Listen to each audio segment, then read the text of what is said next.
സ്നേഹാദരണീയരായ സത്യവിശ്വാസികളെ, സത്യവിശ്വാസിനികളെ, കാരുണ്യവാനായ അള്ളാഹുവിൻ്റെ ആജ്ഞാനിർദ്ദേശങ്ങൾ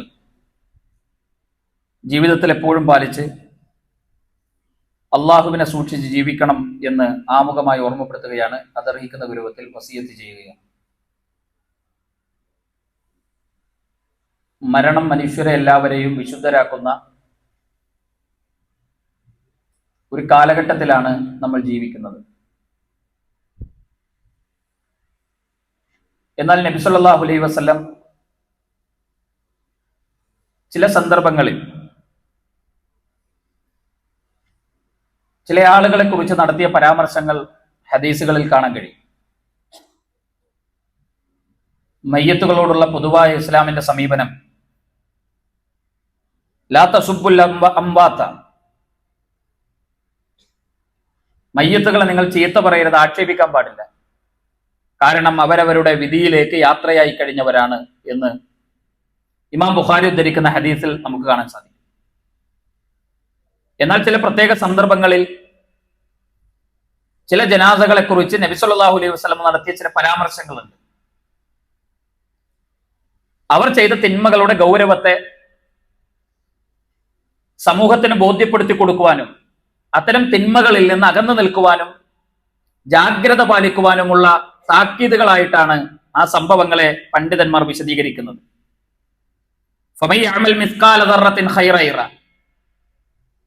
അണുമണി തൂക്കം നന്മ ആരെങ്കിലും പ്രവർത്തിച്ചിട്ടുണ്ടെങ്കിൽ അത് അവന് ലഭിക്കും. അണുമണി തൂക്കം തിന്മയാണെങ്കിലോ ഒന്നും വിട്ടുപോകാതെ, അല്ലെങ്കിൽ ഒരല്പം പോലും അളവുകളിൽ കുറവ് വരുത്താതെ, അധികരിച്ചു നൽകാതെ, കണക്ക് നോക്കി പ്രതിഫലം കിട്ടുന്ന ഒരു സവിശേഷമായ സാഹചര്യത്തെക്കുറിച്ച് വിശുദ്ധ ഖുർആൻ നമ്മളോട് വിശദീകരിച്ചു തരുന്നുണ്ട്.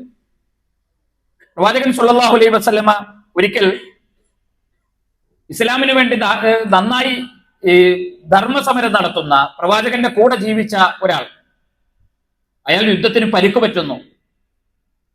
അദ്ദേഹത്തിന് അതിശക്തമായ വേദനയും പ്രയാസങ്ങളും അനുഭവിക്കുന്നു. അയാൾ അവസാനം ആ വേദന സഹിക്കാനാവാതെ തന്റെ ആയുധം ഇങ്ങനെ നിലത്തുകുത്തി അതിലേക്ക് വീണ് അയാൾ മരണപ്പെടുന്നു. ആത്മഹത്യകൾ നിസ്സാരവൽക്കരിക്കപ്പെടുന്ന ഒരു കാലഘട്ടത്തിലാണ് ഉള്ളത്. ചെറിയ പ്രയാസങ്ങൾ ഉണ്ടാകുമ്പോൾ, ഇപ്പൊ കഴിഞ്ഞ ദിവസം നമ്മൾ വായിച്ചു 200 രൂപ റീചാർജ് ചെയ്യാൻ കൊടുക്കാത്തതിന് ഒരു പെൺകുട്ടി ആത്മഹത്യ ചെയ്ത വാർത്ത വായിച്ചിടത്താണ് നമ്മളുള്ളത്. എന്തിനാണ് ആത്മഹത്യ ചെയ്യുന്നത് എന്ന് പോലും അറിയാത്ത, അല്ലെ എന്തിനാണ് മരണപ്പെടുന്നത് എന്ന് പോലും തിരിച്ചറിയാൻ കഴിയാത്ത, പക്വതയില്ലാത്ത ഒരു കാലഘട്ടത്തിലാണ്, അതിലൂടെയാണ് നമ്മൾ കടന്നു പോകുന്നത്. ആത്മഹത്യ എന്ന് പറയുന്നത് ഇസ്ലാം എത്ര ഗൗരവത്തോടെയാണ് ആ വിഷയത്തെ നോക്കിക്കണ്ടത് എന്നതിന് ഈ ഒരു സംഭവം മാത്രം അതിന് ഉദാഹരണമാണ്. പ്രവാചകൻ സല്ലല്ലാഹു അലൈഹി വസല്ലമയുടെ മുന്നിൽ ഒരു ജനാസ കൊണ്ടുവന്നു. നബി ആത്മഹത്യ ചെയ്ത ആളുടെ ജനാസ റസൂലുള്ളാഹി സ്വല്ലല്ലാഹു അലൈഹി വസല്ലമയുടെ മുന്നിൽ വന്നു. നബി സല്ലല്ലാഹു അലൈഹി വസല്ലം ആ മയ്യത്തിന് നമസ്കാരത്തിന് നേതൃത്വം നൽകിയില്ല. പ്രവാചകൻ ആ മയ്യത്ത് നമസ്കരിച്ചില്ല. പക്ഷെ സ്വഹാബത്ത് നമസ്കരിച്ചു. സ്വഹാബികൾ നമസ്കാരം നിർവഹിച്ചു. റസൂലുള്ളാഹി ആ മയ്യത്തിന്റെ മുന്നിൽ ഇമാമത്ത് നമസ്കാരം നിർവഹിച്ചില്ല. ഫലം യുസല്ലി അലൈഹി, അള്ളാഹുവിന്റെ റസൂല് ആ നമസ്കാരത്തിന് നേതൃത്വം കൊടുത്തില്ല. സ്വഹാബത്ത് നമസ്കരിച്ചു. യഥാർത്ഥത്തിൽ എത്ര വലിയ ഒരു അപകടമാണ് ആത്മഹത്യ. ജീവിതത്തിൽ ചെറിയ ചെറിയ വിഷയങ്ങൾ ഉണ്ടാകുമ്പോൾ ജീവിതം അവസാനിപ്പിക്കുക എന്നത് ഒരു ഫാഷനായി കാണുന്ന ആളുകൾക്കിടയിൽ ഒരു ട്രെൻഡായി കാണുന്നിടത്താണ്. ഞാൻ മരിച്ചു കളയുമെന്ന് എത്ര ലാഘവത്തോടെയാണ് ആളുകൾ പറയുന്നത്. കുട്ടികൾ മുതൽ അതിന് വ്യത്യാസങ്ങളൊന്നുമില്ല. മുമ്പ് കാലഘട്ടങ്ങളിൽ നമുക്ക് ചിന്തിക്കാൻ പോലും കഴിയാത്ത പ്രായത്തിലുള്ള കുട്ടികൾ ആത്മഹത്യ ചെയ്യുന്ന വാർത്തകൾ നമ്മൾ വായിക്കുന്നു. എവിടെയാണ് നമ്മുടെ ആളുകൾക്ക് അബദ്ധങ്ങൾ സംഭവിക്കുന്നത്? എവിടെയാണ് നമ്മൾ തിരുത്തലുകൾ വരുത്തേണ്ടത് എന്നത് ഗൗരവമായ പഠനമർഹിക്കുന്ന ഒരു വിഷയമാണ്. എന്നാൽ യഥാർത്ഥത്തിൽ ഇസ്ലാം വിശ്വാസം എന്ന് പറയുന്നത് നമുക്ക് ആത്മവിശ്വാസം നൽകുന്ന ഒന്നാണ്. ഇസ്ലാമിന്റെ വിശ്വാസത്തിന്റെ പ്രത്യേകത അഗ്നികുണ്ഡങ്ങൾക്ക് പോലും കരിച്ചു കളയാൻ കഴിയാത്ത ആത്മവിശ്വാസത്തിന്റെ പേരാണ് ലാ ഇലാഹ ഇല്ലല്ലാഹ് എന്ന് പറയുന്നത്. ആർത്തിരമ്പുന്ന തിരമാലകൾക്ക് പോലും തടുത്തു നിർത്താൻ കഴിയാത്ത ആത്മവിശ്വാസത്തിന്റെ പേരാണ് ലാ ഇലാഹ ഇല്ലല്ലാഹ് എന്ന് പറയുന്നത്. ഹസ്ബി അല്ലാഹ് വനിഅമൽ വക്കീൽ. നമുക്ക് ആ റബ്ബിനോട് കൂടുതൽ അടുക്കാൻ കഴിഞ്ഞാൽ നമ്മുടെ മനസ്സിന്റെ തെറ്റായ ചിന്തകളെ അകറ്റി നിർത്തുവാനും നന്മയിൽ ഉറച്ചു നിൽക്കുവാനും നമുക്ക് കഴിയും. അതുകൊണ്ട് ആത്മഹത്യകൾ ഒന്നിനും പരിഹാരമല്ല എന്ന് നാം തിരിച്ചറിയണം. കടം എന്ന് പറയുന്നത് വളരെ നിസ്സാരമായി കാണുന്ന ഒരു കാലത്താണ് നമ്മളുള്ളത്. ആളുകളോട് കടം വാങ്ങുക, എന്നിട്ട് തിരിച്ചു കൊടുക്കാതിരിക്കുക, സാധാരണ ഇപ്പൊ തമാശ ആളുകൾ പറയും, ആളുകൾ തമ്മിൽ തെറ്റി നിന്നോട് ഇന്നയാൾ നിന്നെ കുറിച്ച് അനാവശ്യം പറയുന്നു, നീയുമായി എന്തെങ്കിലും പ്രശ്നമുണ്ടോ എന്ന് ചോദിച്ചാൽ ഞാൻ അയാൾ കുറിച്ച് കടം കൊടുത്തിരുന്നു എന്ന് പറയുന്നിടത്തേക്ക് ഇന്ന് എത്തിയ ഒരു കാലമാണ്. അത് വളരെ നിസ്സാരമായി കടം വാങ്ങുക, കടം വളരെ പ്രയാസകരമായ സാഹചര്യത്തിൽ ഒരാളോട് നമ്മൾ എന്തെങ്കിലും വാങ്ങുന്നതിനെ സംബന്ധിച്ച് കൊണ്ടല്ല. പക്ഷെ നമ്മൾ അതൊരു ഒരു നിസ്സാരമായി കാണുന്ന ഒരു കാലം. എല്ലാവരോടും നനഞ്ഞെടുത്തെന്നെല്ലാം കുഴിച്ച് കടം വാങ്ങി ആർഭാടങ്ങൾ, ജീവിതത്തിൽ ആർഭാടങ്ങൾക്ക് വേണ്ടി കടം വാങ്ങി അതൊരു നിസ്സാരമായി ഒന്നുമല്ലാത്തയിടത്തേക്ക്, എന്നിട്ട് അതൊന്നും തിരിച്ചു കൊടുക്കാതെ ആ ബാധ്യതകളൊന്നും വീട്ടാതെ ജീവിക്കുന്ന കുറെ മനുഷ്യരുണ്ട്. ഒളിച്ചു നിൽക്കുക, മാറി നിൽക്കുക. റസൂലുള്ളാഹി പറഞ്ഞ കടം രാത്രി നിങ്ങളുടെ ഉറക്കത്തെ നശിപ്പിക്കും, പകൽ നിങ്ങളുടെ അഭിമാനത്തെയും കടം നിങ്ങൾക്ക് നശിപ്പിക്കും. വളരെ ക്ലിയർ ആണത്. പ്രവാചകൻ സല്ലല്ലാഹു അലൈഹി വസല്ലമയുടെ വാക്ക് എത്ര പ്രസക്തമാണ്. രാത്രി ഉറക്കാൻ കഴിയില്ല കടം ബാധ്യതകൾ കൊണ്ട്, പകലോ പുറത്തിറങ്ങാൻ കഴിയുന്നില്ല. പകൽ നിങ്ങളുടെ അഭിമാനത്തെയാണ് നശിപ്പിക്കുക, കടം രാത്രി നിങ്ങളുടെ ഉറക്കത്തെയാണ് നശിപ്പിക്കുക. അത് നിസ്സാരമായിരിക്കലും കാണരുത്. നബി സല്ലല്ലാഹു അലൈഹി വസല്ലമയുടെ അടുക്കൽ ഒരിക്കൽ ഒരു മയ്യത്ത് കൊണ്ടുവന്നു. പ്രവാചകൻ ചോദിച്ചു, അലൈഹി മിൻ ദൈൻ, അദ്ദേഹത്തിന് മേൽ കടബാധ്യതകൾ വല്ലതും ഉണ്ടോ? സ്വഹാബികൾ പറഞ്ഞു, ഖാലു ലാ, ഇല്ല. നബി സല്ലല്ലാഹു അലൈഹി വസല്ലം ആ മയ്യത്തിന് നേതൃത്വം നൽകി നമസ്കാരം നിർവഹിച്ചു. പിന്നീട് പ്രവാചകന്റെ അടുക്കൽ മറ്റൊരു ജനാസ കൊണ്ടുവന്നു. പ്രവാചകൻ സല്ലല്ലാഹു അലൈഹി വസല്ലം ഇതേ ചോദ്യം ചോദിച്ചു, ഹൽ അലൈഹി മിൻ ദൈൻ, അദ്ദേഹത്തിന് മേൽ കടബാധ്യതകൾ വല്ലതും ഉണ്ടോ? റസൂലുള്ളാഹി സ്വല്ലല്ലാഹു അലൈഹി വസല്ലമയുടെ സ്വഹാബത്ത് പറഞ്ഞു, അതെ, ഉണ്ട്. പ്രവാചകന്റെ മറുപടി, സല്ലു അലാ സ്വാഹിബിക്കും, നിങ്ങളുടെ സുഹൃത്തിനു വേണ്ടി നിങ്ങൾ നമസ്കരിക്കുക. നബി സല്ലല്ലാഹു അലൈഹി വസല്ലം ആ ജനാസ നമസ്കാരത്തിൽ നിന്ന് മാറി നിൽക്കുന്നു. അപ്പൊ അബൂ ഖത്താദ റളിയല്ലാഹു അൻഹു മുന്നിലേക്ക് വന്നിട്ട് പറഞ്ഞു, പ്രവാചകരെ, അദ്ദേഹത്തിന്റെ കടബാധ്യതകൾ ഞാൻ ഏറ്റെടുത്തിരിക്കുന്നു നബിയെ. പ്രവാചകൻ അദ്ദേഹത്തിന്റെ ജനാസ നമസ്കരിച്ചു. പിറ്റേ ദിവസം ഇങ്ങനെ നടന്നു പോകുമ്പോ അബൂ ഖത്താദ റളിയല്ലാഹു അൻഹു വരുന്നുണ്ട്. നബി സല്ലല്ലാഹു അലൈഹി വസല്ലം ചോദിച്ചു, അബൂ ഖത്താദ, നീ ആ കടം വീട്ടിയോ? അദ്ദേഹം പറഞ്ഞു, ഇല്ല നബിയെ, ഞാൻ നാളെ വീട്ടാം. പിറ്റേന്ന് റസൂലുള്ളാഹി വീണ്ടും കാണുന്ന അബൂ ഖത്താദയെ, അബൂ ഖത്താദ, നീ ആ കടം വീട്ടിയോ? അദ്ദേഹത്തിന് ഇങ്ങനെ ചോദിക്കുന്നു, നബിയെ, 2 ദീനാറല്ലേ, ചെറിയ സംഖ്യയല്ലേ ഉള്ളു, ചെറിയൊരു കടമല്ലേ ഉള്ളൂ, ഞാൻ വീട്ടിക്കോളാം. റസൂലുള്ളാഹി സ്വല്ലല്ലാഹു അലൈഹി വസല്ലം തൊട്ടടുത്ത ദിവസം വീണ്ടും കാണുന്നു, കടം വീട്ടിയോ? അദ്ദേഹം പറഞ്ഞു, നബിയെ, ഞാൻ വീട്ടി. റസൂലുള്ളാഹി പറഞ്ഞു, ഇപ്പോഴാണ് ആ ശിക്ഷയിൽ നിന്ന് ആ മയ്യത്തിന് ഇളവുണ്ടായത്. ആ ശിക്ഷയിൽ നിന്ന് ഇളവുണ്ടായത്. നമ്മളിങ്ങനെ വലിയ ആവേശത്തിൽ ആളുകൾ ഏറ്റെടുക്കും, ഈ മയ്യത്തിന്റെ ബാധ്യതകളൊക്കെ ഞാൻ ഏറ്റെടുത്തിരിക്കുന്നു. എന്നിട്ടോ പിന്നെ അതിനെക്കുറിച്ച് ചോദിച്ചാൽ അറിയില്ല, ഉത്തരങ്ങളില്ല, അന്വേഷണമില്ല. നിസ്സാരമായി കാണേണ്ട ഒരു കാര്യമല്ല കടബാധ്യതകളെ ഏറ്റെടുക്കുക എന്ന് പറയുന്നത്. കടബാധ്യതകൾ ഏറ്റെടുത്ത ഒരു ജനാസക്ക് അള്ളാഹുവിന്റെ പ്രവാചകൻ സല്ലല്ലാഹു അലൈഹി വസല്ലമ നേതൃത്വം നൽകി നമസ്കരിച്ചില്ല, മാറി നിന്നു പ്രവാചകൻ. അത് ഏറ്റെടുത്തപ്പോഴാണ് ആ ജനാസക്ക് മുന്നിൽ നബി സല്ലല്ലാഹു അലൈഹി വസല്ലമ നിന്നത്. അപ്പൊ അത് ചെറുതാകട്ടെ വലുതാകട്ടെ, നിസ്സാരമായി ചെറിയ പ്രായത്തിൽ ഇങ്ങനെ കടം വാങ്ങി വലുതാകുമ്പോൾ അതിന്റെ ആ ഉളുപ്പ് നഷ്ടപ്പെടുക. നമ്മൾ ചില കാര്യങ്ങളെ കുറിച്ച് പറയും, ഇസ്ലാം അങ്ങനെ ചില തിന്മകളെ കുറിച്ച് പറയുന്നുണ്ട്. ഒരു തെറ്റ് ചെയ്ത അവന്റെ മനസ്സിലൊരു പുള്ളി വീഴും, വീണ്ടും അത് ചെയ്ത വീണ്ടും രണ്ടാമത്തെ ഒരു പുള്ളി വീഴും. അപ്പൊ ഇങ്ങനെ ഒന്നാമത് ചെയ്യുമ്പോൾ ഒരു കുറ്റബോധം ഉണ്ടാവും, വേണ്ടില്ലായിരുന്നു, ചെയ്യണ്ടില്ലായിരുന്നു, പറ്റിപ്പോയി. അതിങ്ങനെ ഒന്ന് ആവർത്തിച്ചാലോ അതിന് പിന്നെ ഒരു പ്രയാസം തോന്നൂല. പിന്നെ നമുക്ക് അതൊക്കെ ഒരു ശീലമായി അതിലൊന്നും ഒരു ഗൗരവം തോന്നാത്ത ഇടത്തേക്ക് നമ്മുടെ തെറ്റുകൾ നമ്മളെ കൊണ്ടെത്തിക്കും. പക്ഷേ ആ തെറ്റുകളുടെ അപകടം എന്ന് പറയുന്നത് നാളെ മരണാനന്തര ജീവിതത്തിൽ നമുക്ക് ആലോചിക്കാൻ പോലും കഴിയാത്ത അപകടമാണ് ഉണ്ടാകുക എന്ന തിരിച്ചറിവ് നമുക്കുണ്ടാകണം. നബി സല്ലല്ലാഹു അത് നിസ്സാരമായി കാണാൻ പാടില്ല. ചില തെറ്റുകൾ ഇപ്പോ പൊതുമുതൽ കവർന്നെടുക്കുന്ന ആളുകളെ സംബന്ധിച്ച് റസൂലുള്ളാഹി സ്വല്ലല്ലാഹു അലൈഹി വസല്ലം പറഞ്ഞു, അയാൾ നരകാവകാശിയാണ്. പൊതുമുതൽ കവർന്നെടുക്കുന്നതിനെ കുറിച്ച് ഗൗരവത്തിലാണ് പ്രവാചകൻ സല്ലല്ലാഹു അലൈഹി വസല്ലം പറഞ്ഞത്. റസൂലുള്ളാഹി അത്തരം ആളുകളുടെ ജനാസ നമസ്കാരങ്ങൾക്ക് നബി സല്ലല്ലാഹു അലൈഹി വസല്ലം നേതൃത്വം നൽകിയിട്ടില്ല.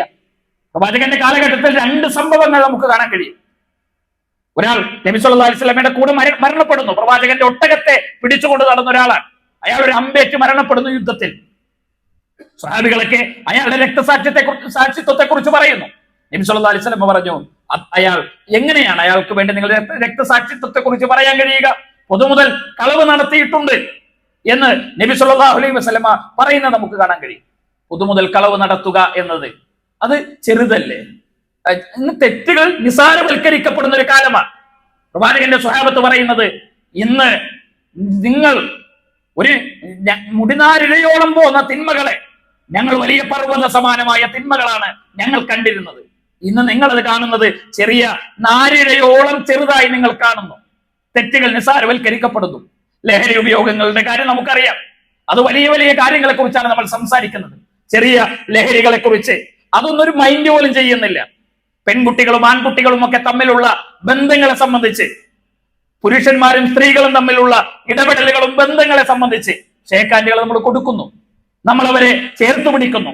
അതൊക്കെ ഇന്നും ഒരു ഫാഷനായി ക്യാമ്പസുകളിൽ, കുട്ടികൾക്കിടയിൽ, ഓഫീസുകളിൽ, ജോലി സ്ഥലങ്ങളിൽ അതൊക്കെ ഒരു ഫാഷനായി മാറിയിരിക്കുന്ന ഒരു കാലമാണ്. എത്ര നിസ്സാരമായിട്ടാണ് തെറ്റുകളെ അത് ലാഘവത്തോടെ കാണുന്ന ഒരവസ്ഥയിലേക്ക് മാറിയത്. അവിടെ ഒരുപാട് ഫംഗ്ഷനുകൾ, ആചാരങ്ങൾ, ആഘോഷങ്ങൾ എല്ലാം വളരെ തെറ്റായ തോന്നിവാസങ്ങളും വൃത്തികേടുകളും നിറഞ്ഞ കാര്യങ്ങൾ, അതൊക്കെ സാമ്പ്രദായികവൽക്കരിക്കപ്പെട്ട ഒരു കാലത്താണ്. പ്രവാചകൻ സല്ലല്ലാഹു അലൈഹി വസല്ലമയുടെ സ്വഹാബത്ത് പറയുന്നത്, ഞങ്ങൾ അത്തരം തിന്മകളെ കണ്ടിരുന്നത് പർവ്വത സമാനമായ തിന്മകളായിട്ടാണ്, ചെറിയ ചെറിയ തിന്മകളെ പോലും കണ്ടിരുന്നത് എന്ന് റസൂലുള്ളാഹി സ്വല്ലല്ലാഹു അലൈഹി വസല്ലം പറയുന്നു. തിന്മകളിൽ നിന്ന് അകന്നു നിൽക്കാൻ നമുക്ക് സാധിക്കണം. പ്രവാചകൻ അത്തരം പൊതുമുതലുകൾ കവർന്നെടുക്കുന്ന ആളുകളുടെ ജനാസ നമസ്കാരങ്ങളെ കുറിച്ച് പറഞ്ഞത്, സ്വല്ലു അലാ സ്വാഹിബിക്കും, നിങ്ങൾ നിങ്ങളുടെ സുഹൃത്തിന് വേണ്ടി നമസ്കരിക്കുക. ഞാനില്ല. ആരുടെ പൊതുമുതലുകൾ, അതിർത്തി തർക്കങ്ങളുടെ പേരിൽ ഇന്ന് എത്ര പ്രശ്നങ്ങളുണ്ട്. സ്ഥലം, കച്ചവട സ്ഥാപനങ്ങൾ, വാടകകൾ, ഒരുപാട് പൊതു സ്ഥാപനങ്ങളും സ്ഥലങ്ങളുമായൊക്കെ ബന്ധപ്പെട്ട പ്രശ്നങ്ങൾ കൊണ്ട് നിറഞ്ഞ കാലമാണ്. ഏത് സ്ഥാപനങ്ങളിലാണ് പ്രശ്നങ്ങളില്ലാത്തത്? ഏത് സ്ഥലങ്ങളെ കുറിച്ചാണ് തർക്കങ്ങളില്ലാത്തത്? നമുക്ക് അവകാശപ്പെട്ട ഒന്നല്ലെങ്കിൽ ആ ജനാസ നമസ്കാരത്തിന് അള്ളാഹുവിന്റെ റസൂൽ നേതൃത്വം കൊടുത്തില്ല, മാറുന്നു. ഏത് സമയത്താണ്? ആ സമയത്തെ കുറിച്ച് നമ്മൾ ആലോചിക്കണം. ഒരു ജനാസ ഇങ്ങനെ മുന്നിൽ വെച്ചിട്ട് ഇത് പുറത്തു കൊടുക്കണമെന്ന് പ്രാർത്ഥിക്കേണ്ട സമയത്ത് അള്ളാഹുവിന്റെ പ്രവാചകൻ അതിന്റെ അടുത്ത് നിന്നാണ് മാറി നിൽക്കുക എന്ന് പറയുന്നത് ആ തെറ്റിന്റെ ഗൗരവത്തെ കുറിച്ച് നമ്മൾ ആലോചിക്കേണ്ടതാണ്. അപ്പൊ ഒരിക്കലും അത്തരം തിന്മകൾ നമ്മുടെ ജീവിതത്തിൽ ഉണ്ടാകാൻ പാടില്ല. അതേപോലെ ഖബറിൽ ശിക്ഷിക്കപ്പെടുന്ന രണ്ടാളുകളെ കുറിച്ച് നബി സല്ലല്ലാഹു അലൈഹി വസല്ലം പറഞ്ഞു. ഒരു ഖബറിന്റെ സമീപത്തുകൂടി നബി സല്ലല്ലാഹു അലൈഹി വസല്ലം നടന്നു പോകുമ്പോൾ നബി സല്ലല്ലാഹു അലൈഹി വസല്ലം പറഞ്ഞു, രണ്ടാളുകളുടെ ഖബർ, രണ്ട് ഖബറുകൾക്കിടയിലൂടെയാണ് പ്രവാചകൻ പോകുന്നത്. ആ സമയത്ത് ഇമാം ബുഖാരി ഉദ്ധരിക്കുന്നു, നബി സല്ലല്ലാഹു അലൈഹി വസല്ലം യുഅത്തിബാൻ, അവർ രണ്ടുപേരും ശിക്ഷിക്കപ്പെട്ടുകൊണ്ടിരിക്കുകയാണ്. വലിയ കുറ്റങ്ങൾ കൊണ്ടല്ല അവർ ശിക്ഷിക്കപ്പെടുന്നത്. ഒരാൾ ശിക്ഷിക്കപ്പെടാനുണ്ടായ കാരണം അയാൾ മൂത്രമൊഴിക്കുമ്പോൾ ശുദ്ധി പാലിക്കാറുണ്ടായിരുന്നില്ല. രണ്ടാമത്തെ ആളിന്റെ പ്രത്യേകത, അയാൾ നടക്കുമായിരുന്നു, പിന്നെ മീമ, ഏഷണയും പരദൂഷണവും കൊണ്ട് അയാൾ നടക്കുമായിരുന്നു. ഇതാണ് ആ രണ്ടാളുകൾ ചെയ്ത തെറ്റ്. ഒന്നാമത്തെ ആള് അത് മൂത്രമൊഴിക്കുമ്പോൾ ഒരു വൃത്തിയോടെ, മറ സ്വീകരിക്കാതെ, വൃത്തിയോടെ, ശുദ്ധി പാലിക്കാതെ അത്തരം കാര്യങ്ങൾ നിർവഹിക്കുക എന്ന് പറയുന്നത് അത് വളരെ ഇന്ന് ബസ് സ്റ്റാൻഡുകളിലും, സ്കൂളുകൾ, വിദ്യാഭ്യാസ സ്ഥാപനങ്ങൾ, ഓഫീസുകൾ, അതേപോലെ തന്നെ മാർക്കറ്റുകൾ, എല്ലാ സ്ഥലങ്ങളിലും ആളുകൾ തങ്ങളുടെ മലമൂത്ര വിസർജനങ്ങൾ നടത്താൻ സൗകര്യങ്ങളുണ്ട്. ആ സൗകര്യങ്ങളുടെ അവസ്ഥകളെ കുറിച്ചൊക്കെ പലപ്പോഴും നമ്മൾ പരാതികളും പ്രശ്നങ്ങളും പറയാറുണ്ട്. അവിടെ ഒരു ശുദ്ധിയുമില്ലാതെ നമ്മുടെ വസ്ത്രത്തിലേക്ക് തെറിച്ചു വീഴുക, മൂത്രം തെറിച്ചു വീഴുക, അത്തരം വൃത്തികേടുകളുമായി പള്ളികളിൽ ആരാധനകൾക്ക് വരിക എന്തൊരു കുറ്റമാണ്. അള്ളാഹുവിന്റെ റസൂൽ പറയുന്നത്, ഈ ഖബറിൽ ശിക്ഷിക്കപ്പെടുന്ന മനുഷ്യന്റെ പ്രത്യേകത അയാൾ ആ പണി ചെയ്യാത്തത് കൊണ്ടാണ്. ഖബറിൽ ശിക്ഷിക്കപ്പെടുന്ന മനുഷ്യരാണ് എന്ന് ഇത്തരം തിന്മകളെ കുറിച്ചാണ് നബി സല്ലല്ലാഹു അലൈഹി വസല്ലം പറയുന്നത്. ഇത് വലിയ ഗൗരവമുള്ള ഒരു വിഷയമാണ്. നമ്മുടെ ആളുകൾക്കിടയിൽ ഇന്ന് നാട്ടിലൊക്കെ അത് വലിയ ഗൗരവമുള്ള ഒരു കാര്യമാണ്. വളരെ നിസ്സാരമായി മാറി. പക്ഷേ എത്ര ഗൗരവത്തിലാണ് നബി സല്ലല്ലാഹു അലൈഹി വസല്ലം പറഞ്ഞത്. രണ്ടാമത്തെ ആളെ കുറിച്ച് പ്രവാചകൻ പറയുന്നത്, അയാൾ ഇങ്ങനെ നടക്കുന്നു, ഏഷണയും പരദൂഷണവുമായി, തോന്നിയാസവുമായി നടക്കുന്നു, ആളുകളെ കുറിച്ചുള്ള അപവാദ പ്രചരണങ്ങളുമായി നടക്കുന്നു, അനാവശ്യങ്ങളുമായി നടക്കുന്നു. ഇന്ന് സോഷ്യൽ മീഡിയയുടെ കാലമാണ്. എത്ര ഒരാളെ സംബന്ധിച്ച് അപവാദം പറയാൻ ഇതിനേക്കാളും നല്ല ഒരു മേഖലയുണ്ടോ? ഒരു ഫേക്ക് ഐ ഡി ഉണ്ടാക്കുക, എന്നിട്ട് ഒരാളെ കുറിച്ച് ഒരു തോന്നിയാസം പറയുക, ഇൻസ്റ്റഗ്രാമിലും അതേപോലെ തന്നെ ഫേസ്ബുക്കിലും അതേപോലെ സോഷ്യൽ മീഡിയയിലും വാട്സപ്പ് ഗ്രൂപ്പുകളിലും ഒക്കെ അനാവശ്യങ്ങൾ പ്രചരിപ്പിക്കുക. എന്തെങ്കിലും സത്യസന്ധതയില്ലാത്തത് ഉള്ളതാണോ? റസൂലുള്ളാഹി പറയുന്നു, ഖബറിൽ ശിക്ഷിക്കപ്പെടുന്ന മനുഷ്യന്റെ പ്രത്യേകതയാണത്. ഈ അനാവശ്യങ്ങൾ അതുമായി നടക്കുക എന്നത് തിരുത്താൻ കഴിയും. നമുക്ക് ഈ തെറ്റുകൾ ഒന്നൊന്നും സോഷ്യൽ മീഡിയയിൽ ഒരു കാര്യം ഇട്ട് കഴിഞ്ഞാൽ നമുക്ക് തിരുത്താൻ കഴിയും. അതിൽ നിന്നും തിരിച്ചു വരണം എന്ന് വിചാരിച്ച ആർക്കെങ്കിലും എന്നെ സാധിക്കോ? അവരുടെ അഭിമാനം, അവന്റെ ജീവിതം, എത്ര ഉദാഹരണങ്ങൾ നമ്മൾ കേൾക്കുന്നു, വായിക്കുന്നു.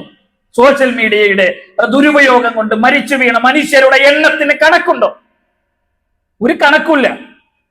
എത്ര കുട്ടികൾ ആത്മഹത്യ ചെയ്യുന്നു ആ ദുരുപയോഗപ്പെടുത്തുന്നതിലൂടെ. അനാവശ്യമായി അവരുടെ ചിത്രങ്ങൾ എടുക്കുക, ആ ചിത്രങ്ങൾ ദുരുപയോഗപ്പെടുത്തുക എന്തൊരു കുറ്റമാണ്. മനുഷ്യത്വമില്ലാത്ത, മാനവികതയില്ലാത്ത ഒരു നികൃഷ്ടമായ തോന്നിവാസങ്ങളാണ് അത്തരം സോഷ്യൽ മീഡിയ ദുരുപയോഗങ്ങളിലൂടെ നാടുകളിലും നടന്നുകൊണ്ടിരിക്കുന്നത്. സത്യവിശ്വാസികളായ ഒരു ധാർമ്മികതയുള്ള ഒരു സമൂഹത്തിന് ഒരിക്കലും യോജിച്ച പണിയല്ലേ അത്. അള്ളാഹുവിന്റെ റസൂൽ ഖബറിൽ ശിക്ഷിക്കപ്പെടുന്ന ആളുകളുടെ കാര്യമാണ്. ഇത് നമ്മുടെ ജീവിതങ്ങളിൽ ഇത്തരം വീഴ്ചകൾ ഉണ്ടാകാതെ സൂക്ഷിക്കാൻ നമുക്ക് സാധിക്കണം. അള്ളാഹു അത്തരം തിന്മകളിൽ നിന്നെല്ലാം അകന്നു നിൽക്കാൻ നമുക്ക് പ്രചോദനം നൽകട്ടെ. അള്ളാഹു നമുക്ക് തൗഫീഖ് നൽകി അനുഗ്രഹിക്കുമാറാകട്ടെ.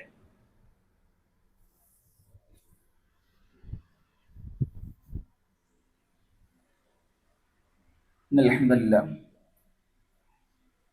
വലാഖിബത്തുൽ ലിൽമുത്തഖീൻ വലാ ഉദ്വാന ഇല്ലാ അലൽ ളാലിമീൻ വനുസല്ലി വനുസല്ലിമു അലാ അഷ്റഫിൽ അംബിയാഇ വൽ മുർസലീൻ വഅലാ ആലിഹി വസ്വഹാബിഹി അൽ ഫായിസീന ബിറളില്ലാഹ് അമ്മാ ബഅദ്.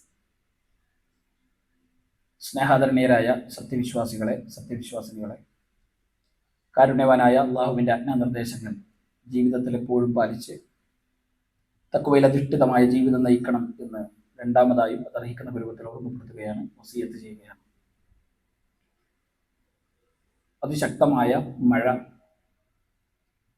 പല പ്രദേശങ്ങളിലും പെയ്തുകൊണ്ടിരിക്കുന്ന ഒരു സമയമാണ്. ധാരാളം പ്രയാസങ്ങൾ അതുമായി ബന്ധപ്പെട്ട വാർത്തകളായി നമ്മൾ കേട്ടുകൊണ്ടിരിക്കുന്നു. ധാരാളം ആളുകളുടെ മരണ വാർത്തകളും മഴയുമായി ബന്ധപ്പെട്ട് നാം വായിച്ചുകൊണ്ടിരിക്കുന്നു.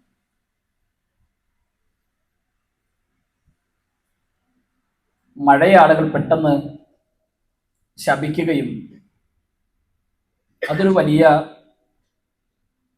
അപകടമായി കാണുകയും ചെയ്യുന്ന ഒന്നുണ്ട്. മഴയെയോ വെയിലിനെയോ കാലാവസ്ഥകളെയോ ദിവസങ്ങളെയോ കാലത്തെയോ ശപിക്കുക എന്നത് ഒരു മുസ്ലിമിന് ഒരിക്കലും ചേർന്ന ഒരു നിലപാടല്ല. മഴയില്ലെങ്കിൽ പ്രാർത്ഥിക്കാൻ പഠിപ്പിച്ചു റസൂലുള്ളാഹി. പ്രവാചകൻ സല്ലല്ലാഹു അലൈഹി വസല്ലം ഒരിക്കൽ ഖുതുബ നടത്തുമ്പോൾ ഒരാള് വന്നു, അയാൾ പറഞ്ഞു, നബി ഞങ്ങൾക്ക് മഴയില്ല, വരൾച്ചയാണ്, ജന്തുജാലങ്ങളും സസ്യജാലങ്ങളും സസ്യങ്ങളൊക്കെ ഉണങ്ങിപ്പോകുന്നു, ജന്തുക്കളൊക്കെ മരിച്ചു പോകുന്നു, കുട്ടികൾക്കൊക്കെ വലിയ പ്രയാസമായി. അവർ റസൂലുള്ളാഹി സ്വല്ലല്ലാഹു അലൈഹി വസല്ലം ആകാശത്തേക്ക് കൈകൾ ഉയർത്തി മഴയ്ക്ക് വേണ്ടി പ്രാർത്ഥിച്ചു.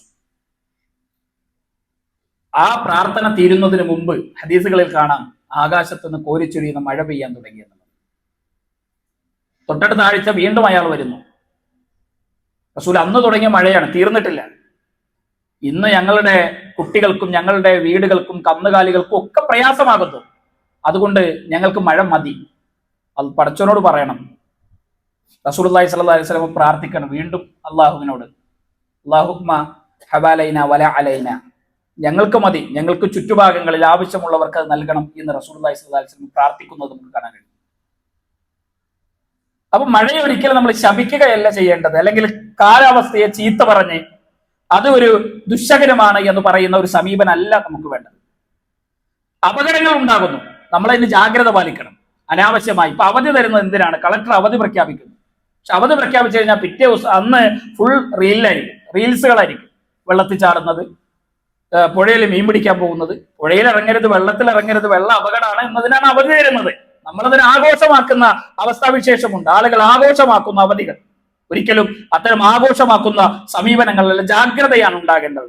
വെള്ളക്കെട്ടുള്ള സ്ഥലങ്ങളിൽ ഇറങ്ങാതിരിക്കുക, വെള്ളക്കെട്ട് ഉണ്ടെങ്കിൽ അത് പരിഹരിക്കാനുള്ള നടപടികൾ സ്വീകരിക്കുക, രോഗങ്ങൾ പകർച്ചവ്യാധികൾ വ്യാപിക്കുന്ന തരത്തിലുള്ള വീടുകൾക്ക് ചുറ്റുമുള്ള പരിസര പ്രദേശങ്ങൾ വൃത്തിയാക്കുക. ഇത്തരം കാര്യങ്ങളൊക്കെ നമ്മൾ ജാഗ്രതയായി പാലിക്കേണ്ടതുണ്ട്. ഒരുപാട് ആളുകൾ വെള്ളക്കെട്ടിലൊക്കെ മരിച്ചു വീഴുന്ന വാർത്തകൾ ഇപ്പൊ കഴിഞ്ഞ ദിവസം 3 ചെറുപ്പക്കാർ ചാലിയാറിൽ ഇറങ്ങുകയും മഴയത്തിറങ്ങുന്നു.